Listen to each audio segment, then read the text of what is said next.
Sponsor an orphan, and you'll help support a vulnerable child to have the education they've always dreamed of, so they can build a brighter future. You'll be feeding a hungry stomach and a hungry mind with knowledge that will last them a lifetime. That's the power of an education. Sponsor an orphan now with Islamic Relief.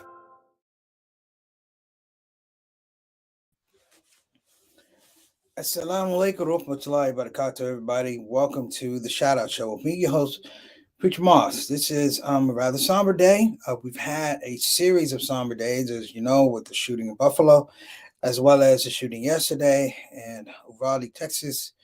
You know, with all this going on, we almost forgot that this was the anniversary. And I'll be honest, I had forgotten that this was the second anniversary of the killing of George Floyd, which served in many regards as a juggernaut for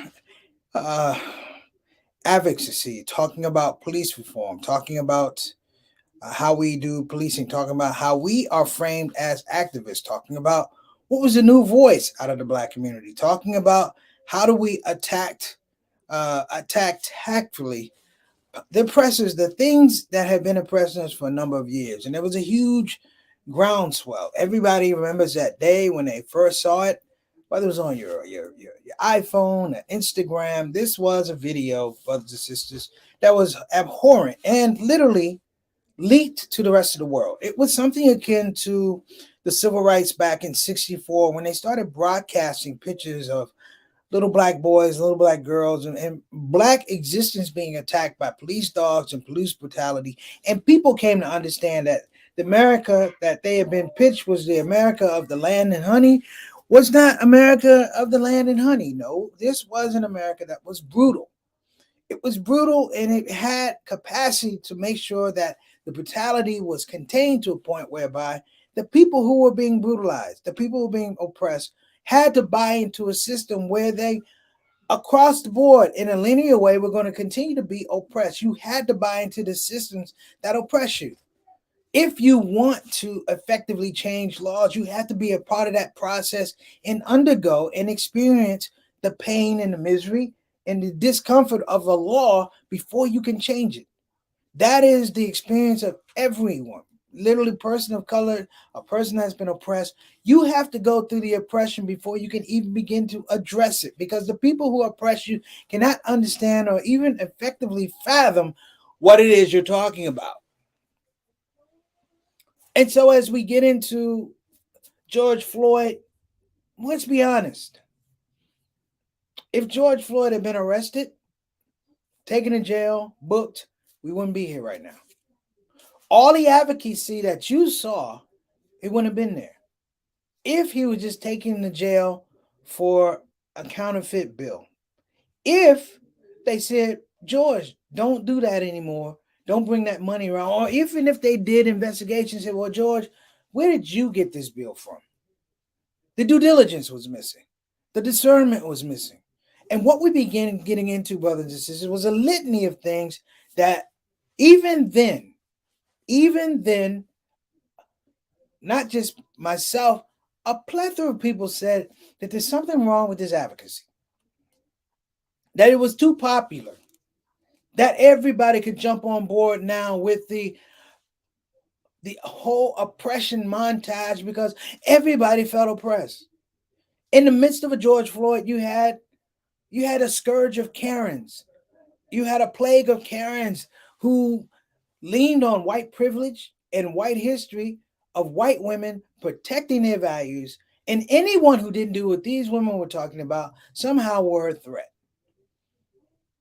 We don't even talk about Karens, but we do so in such a joking way now. And I said Karens throughout history have gotten men killed, particularly Black men, gotten Black men killed, gotten Black men incarcerated for long periods of time. We still see cases of men who were accused of rape. I read a case recently of a man who was accused of rape. He was incarcerated for 30 some plus years. And why? Because the law at that time allowed him to be disrespected. It allowed for him to not have equal access. And they didn't turn in things that They didn't turn over items over to the prosecution that would have been beneficial to his defense, brothers and sisters. And so we get to George Floyd. What are we really talking about in 2022? Are we really on top of this game? I'm going to come back here momentarily and I'm going to tell you the things that we're not seeing in 2022 that we saw in wide purview in 2020. Stay tuned. This is a shout out show. We'll be right back. Sponsor an orphan.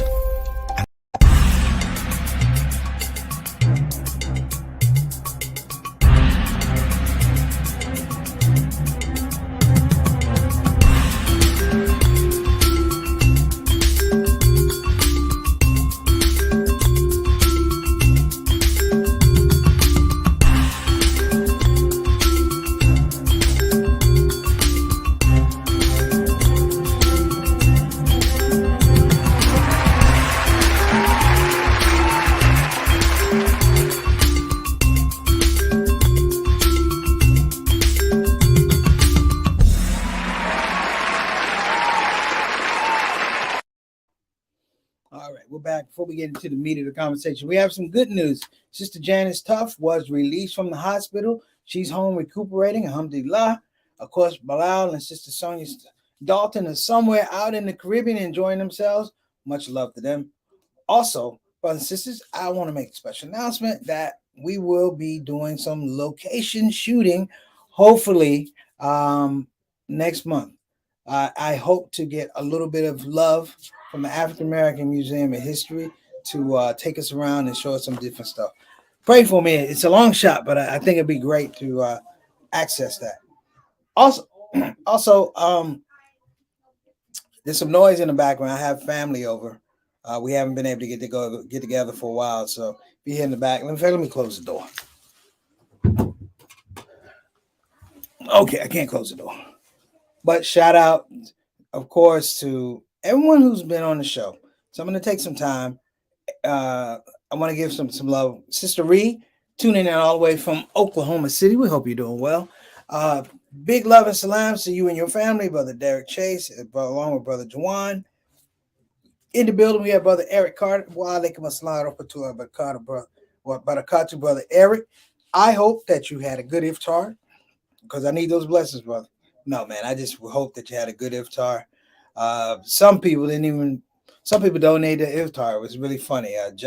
JT actually donated his iftar to some young kids who would play music. They didn't have real instruments, like buckets and stuff like that, but they would stand out and play, and he gave them, blessed them with some money. So we're out here, all of us out here doing good deeds. Want to give a shout out. Wa alaikum assalam wa rahmatullahi wa barakatuh, Brother Altaf. How you doing, man? Mr. 6 o'clock, straight up, straight down, our Canadian ambassador to the show. Now, just so you guys know, Sister Satana will not be on. Now, when she comes on tomorrow, I want you guys to give her a lot of encouragement and support. She's pursuing this whole thing about Arabic language, and it is not easy, and it's easy to get discouraged. And I am happy when she came to me with the idea. I was elated. I wish I was a little bit more diligent about my Arabic. But it is important to support people when they are trying to do things that are outside of their realm of comfort, if you will. Believe it or not, when we started doing the shout out show, this was not my realm of comfort. I had a degree in journalism, but this was not my realm of comfort to be able to sit in front of you and have this talk. I mean, it's in a virtual space. I know that, but to have coherent conversations, it doesn't help. It doesn't happen without folks like you. The support, the consistency. I have to say that the Shout Out Show is probably one of the most consistent shows that's been out in the last 2.5 years. And I mean that. I'm not being funny, not being facetious. I mean that. People that started with me in 2020 are still here right now. Sometimes I go back and I look at the old shows and I see people who are on the shows. And I'm like, wow, but people have been sticking around for a long time. And they've been, all of you have been beneficial to me on camera, off camera. So I think I need to make sure you appreciate it. And I want to make sure when Sister Stana, I will say this publicly to Sister Stana, we appreciate everything you do, because I felt she was a little torn about doing this. I'm like, no, you're going to do it. And I felt really good about it. So let's back up 2 years ago. 2 years ago, the outrage with George Floyd. It followed on the outrage of Ahmaud Arbery, a visual representation of a modern day lynching, of chasing a black man down and killing him in broad daylight. This was not nighttime. Our optics are clear. We watched three men, two men in the truck and another man videotaping, chase this man down and ultimately kill him by use of a firearm. That's a whole nother story. And then it was the case, brothers and sisters, that we didn't know about it for almost 3 to 4 months. By chance, the video was uploaded on somebody's site. Somebody saw it, they immediately took it down, but it went out to the world. Even then, the outrage was not what it was. It was a build. It was a bit of a grand buildup. But when we saw George Floyd, our hearts broke because we watched somebody killed in real action. This is not being shot and instantaneous stop. We watched the person's life go out of their body. Was it graphic? Absolutely. Was it sad? It was horrific. It was nightmarish. But the point I'm trying to make was it was real. And we watched people videotape this crime, and we watched law enforcement say, get back. Get back. This is law that we're serving. And it tied it in a nice knot. But here's the problem with the nice knot. The problem with the nice knot is it wasn't tied tight enough. When you put somebody in a room or in a cell, the idea is that you are teaching them that you don't have freedom to reign amongst other people. We talked about the whole aspect, brothers and sisters, of Ferguson. And I went back and said, here was the scope of how Ferguson got to where it was. And the scope of how Ferguson got where it was you had to look at the entire environment, the entire ecosystem that allows for these things to occur. One of the things we talked about was the fact that Ferguson was a city that was set up to oppress because the oppression yielded revenue. Let me say it again. The oppression yielded revenue. So for Michael Brown, who got shot with his hands up, don't shoot, there was a precedent that said that officers had to understand that revenue had to be generated for the city of Ferguson.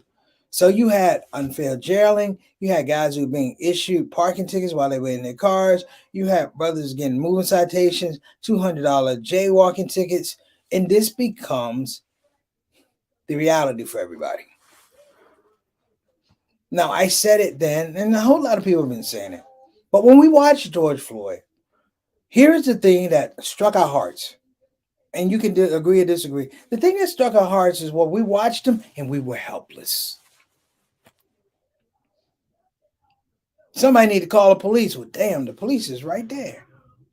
Who do you call? In the words of KRS-One, you're sent here to protect us, but who protects us from you? And that was George Floyd. And being able to compartmentalize that and understand that this was much more than George Floyd. We saw the growth and the evolution of Black Lives Matter. And Black Lives Matter, have you heard from them in the last year and a half? Be honest. I haven't heard anything from Black Lives Matter. Black Lives Matter was exactly what I told you it was going to be. It was a group of people who were opposed to Black families. They were opposed to the Black pioneers of the Civil Rights Movement. Anything that didn't include their agenda, which was a trans, gay, lesbian agenda, LGBTQ, on the back of Black suffering, if you will. If you didn't acknowledge them in that space, then you were the enemy. And even then it began to, you remember all the people trying to raise money off of George Floyd. I came on here and said this without any shame. I was upset, even with some of the Muslim organizations, Muslim charities, who did nothing for people like George Floyd, who did nothing for people in the community like George Floyd. You didn't even know these people. Faking like you were protesting, faking like you were I mean, it was borderline heresy, but it was absolute lunacy because everybody wanted to be on the space about George Floyd. Now, if you did your homework, brothers and sisters, and I'm sure many of you did, George Floyd was not a saint. He was an ex-felon. He was an ex-con. He had kidnapping charges.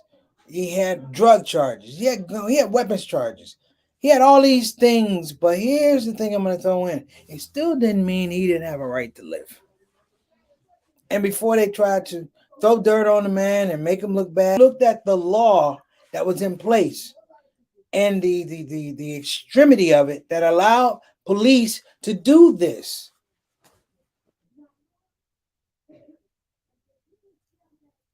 The legislation, the George Floyd Act, is to reform policing, if you will. Last year, Joe Biden said we're going to push it through. We got nonpartisan support. This is year number 2. Wake up, people. It got out of Congress, but it didn't pass in the Senate. Not one Republican voted for it, maybe one, but the other them they didn't report. And what you saw, brothers and sisters, was a backlash. It was a double down. It was like black people can't be victims. We are the ones who are going to own the marketplace of victimization. And whatever you do, if you're black and you have a job and I don't have a job, damn it, you're victimizing me. If you have a house and I live in a motorhome, damn it, you're victimizing me. If I'm on dope and you're not on dope, damn it, you're victimizing me. And it becomes this whole schematic, brothers and sisters, based on the fact that people can't say they're wrong. Riots, civil unrest, frames out of the fact that people cannot say that I'm wrong because it's perceived as weakness. It's not perceived as having an actual moral core. When I say an actual moral core, it means that you stand on being a believer, and if not in God, then a believer in truth, justice, and equity. Your eyes can't lie. Your lips can't lie. Your tongue can't form to lie, brothers and sisters, because the reality is so much in front of us. In the history books 20 years from now, if you hear about George Floyd, it will be that he was a criminal that started all of this unrest. You won't hear about Derek Chauvin. You won't hear about the process that went into. Brothers and sisters, Minneapolis at this very point is probably even worse than when Derek Chauvin killed George Floyd. So who's to blame? Are you to blame? Am I to blame? There's enough blame to go around. Here's where the blame is for the black community. Here's the blame. In all the barbershops and the beauty salons and little clubs and stuff, we all knew that 2 years later, this is exactly where we would be. And we played the game to see what we would get out of it. So Black Lives Matter got a couple $1 million from everybody donating, and George Floyd's family had a crowdfunding campaign. They got probably $15 million and whatever it was in the civil suit. But it didn't remove the fact that we had seen something that was extraordinarily bad and demonic. It doesn't mean that the truth of our eyes can somehow look the other way. Two things come to mind. As George Floyd lay on the ground with someone on his neck, choking the life out of him, the cries of him calling for his dead mother, should ring in everybody's memory.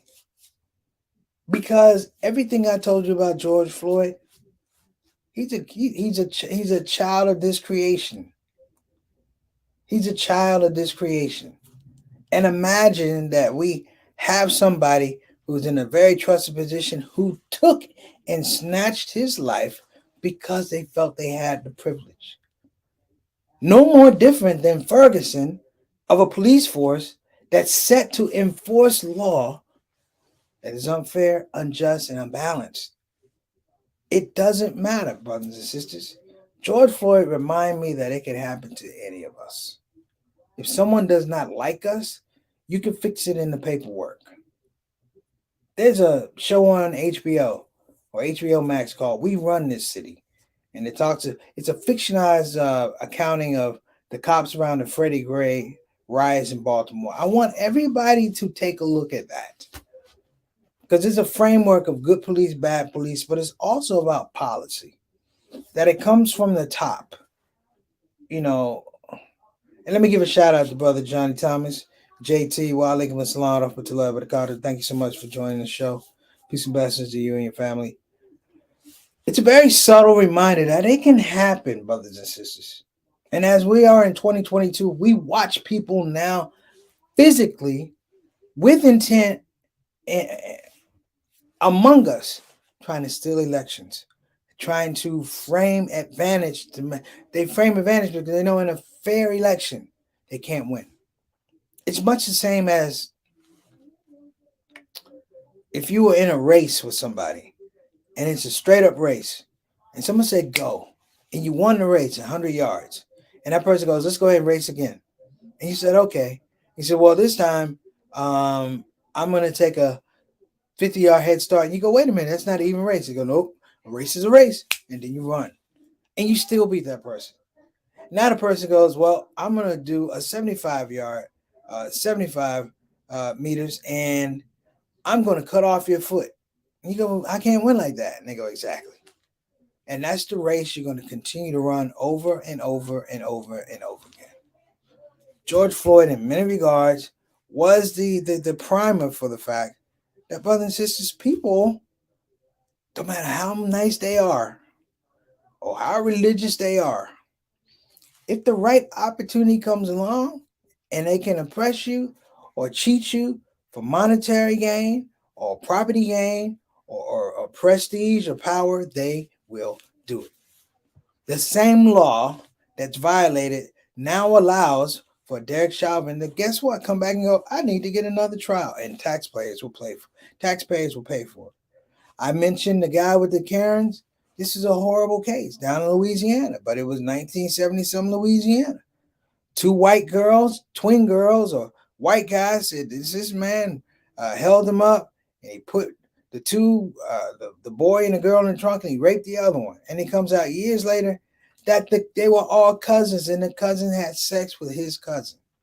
And they said the black man was nowhere around. But it doesn't matter. You know why? It's almost a statute of limitation. It doesn't matter. Why? Because it was 30 some, almost 40 years ago. And this guy spent time in prison.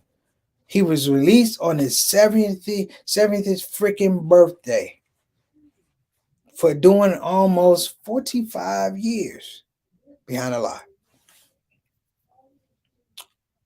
The takeaway for George Floyd, and let me just forecast here. The takeaway for George Floyd, brothers and sisters, is this: that people have watched our complacency. They figure we ain't gonna do nothing. One of my good friends works for the NFL. He's a very high up guy, like the number 3 guy. And we talked about social advocacy and things like that. And I full disclosure, I was a consultant for the NFL for 3 years.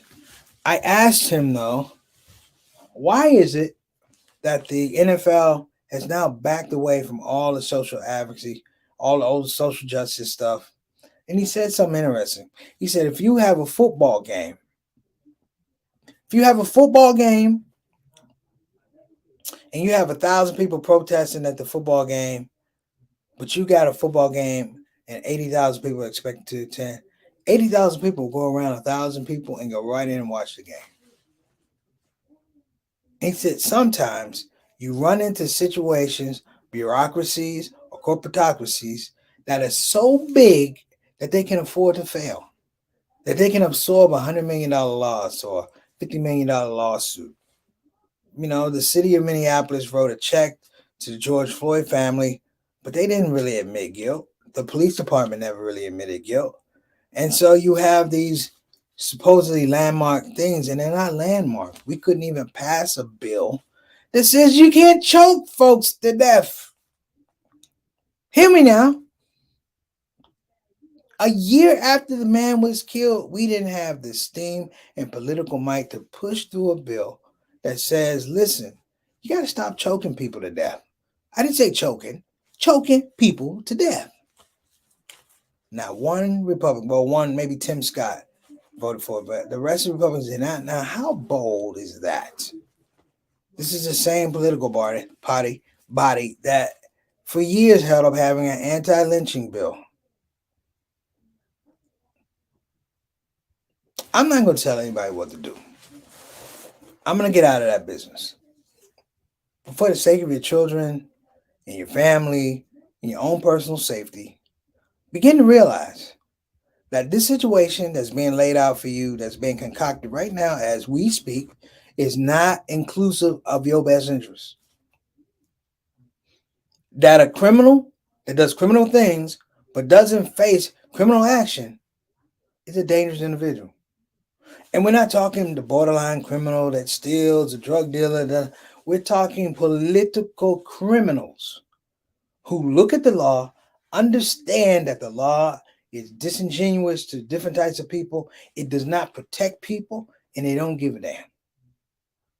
This is the political crime of the Congress and the Senate. And all of them are players in the same hellish behavior, the same demonic behavior, the same dysfunction that we've been seeing for years. Because they're not there to fix anything. They are there to maintain status quo. Anything from tax cut, anything to crime, education is meant to make sure that the boat doesn't tilt this far or tilt that far.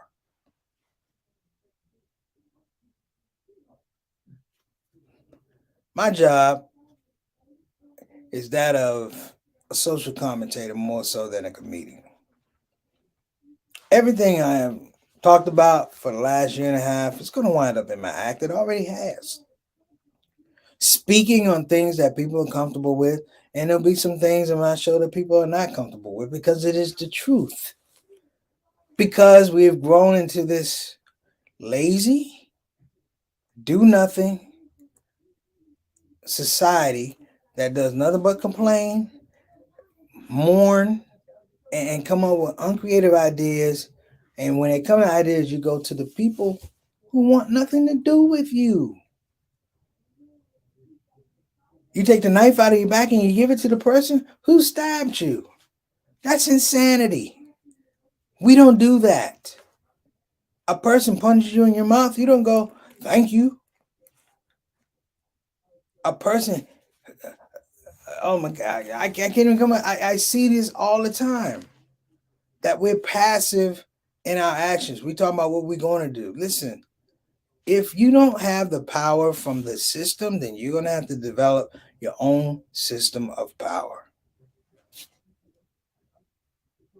Voting, you might do something with voting, but do something, vote on your own economic viability. Make sure your communities look a certain way. Maybe we don't go down the street to Walmart. Maybe Mr. Peanut store, we go there a little bit often. And maybe down here we support these black restaurants. And maybe, we invest in our own charter schools. These are things that are basic, but they're overlooked. These are not novel ideas.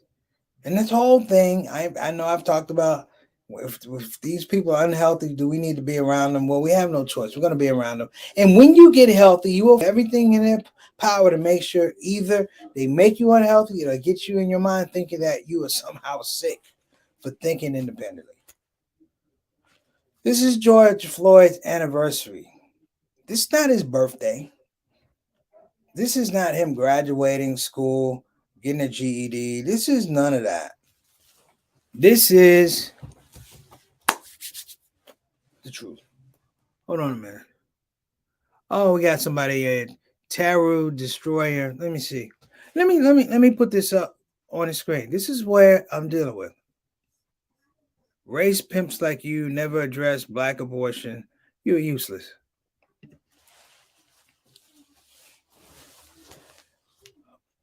Well, the biggest killer of babies in the world is white folks. You're the mass murderers of the world. America is killer of babies all over the world. I can't be a race pimp. I can't be a pimp, period, because I'm speaking the truth. Clearly, people like yourself that I put on screen, you can't win. You hide behind electronic beeps. You're afraid to meet a man like me in the street, not because I'm going to beat you up or put your head through a window, because I'm going to hurt your feelings with logic. And I'm going to remind you of how incomplete you are, how no matter the system that you come out of, you are never going to achieve any kind of meaningful excellence. So, Tarot Destroyer, you could take L on that and you can kick rocks. This is a shout out show. Y'all have a blessed day. I'm out.